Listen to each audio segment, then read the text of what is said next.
In a world that feels like it's getting faster and louder every single day, where do we even begin to look for real strength? Today, we're going to explore some timeless wisdom, words that have guided people for generations, to see if we can find some answers for our own modern lives. I'm sure this feels familiar to a lot of you, right? It's that feeling of just being buried under an avalanche of notifications, to-do lists, and expectations. It's the constant hum of modern life, and sometimes it just feels like we're barely keeping our heads above water. So, it really makes you wonder, when all of that noise gets way too loud, where can we actually turn? What can we hold on to that's going to ground us and give us some real lasting strength? Well, to get some answers, we're going to dive into a collection of really powerful verses that were put together by Southern Living. We're going to see how these ancient words can offer some surprisingly modern solutions for finding courage, peace, and maybe even a little purpose in our crazy, busy lives. All right, so our journey is going to start by looking inward. First up, we're tackling one of the biggest, most universal challenges we all face: fear. Let's dig into how we can start building courage from the inside out. And you'll notice, this isn't just a simple command to be strong. It immediately tells you why. The real message here is that courage isn't about being fearless.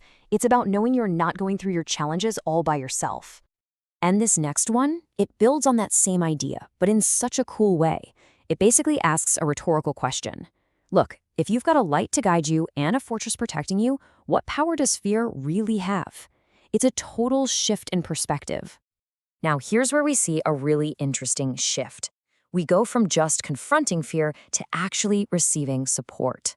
It's all in those action words: strengthen, help, uphold. This isn't just a promise to be there, it's a promise of active, hands-on help. And this one, wow, this really brings it all home when we talk about finding strength. It's all about renewal. It's not some one-time power-up. That image of eagles soaring, that suggests a kind of power that lifts you above the struggle, a strength that helps you not just get through it, but truly thrive. Okay, so once you've found that inner strength, what's next? Well, the natural next step is finding a little peace. This section is all about making that shift from struggle to solace.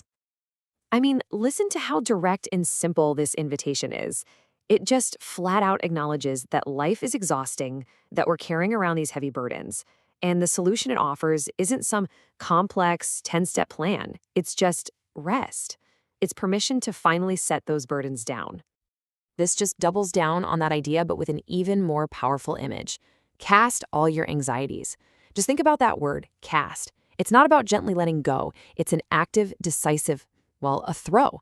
And the reason why is so simple and profound, because you are cared for. So what's holding all this comfort and peace together? It's one key thing: hope. And we're not talking about just wishful thinking here. As this definition, inspired by a verse in Romans, tells us, it's a confident expectation, a deep down trust that things will work out for the best. And if you're wondering where that hope comes from, well, here's the foundation. This verse says that things like love and mercy, they aren't resources that can just get used up. They are brand new every single day. That promise of a fresh start each morning, that's a powerful source of lasting peace. All right, so we've looked inward at finding strength and peace.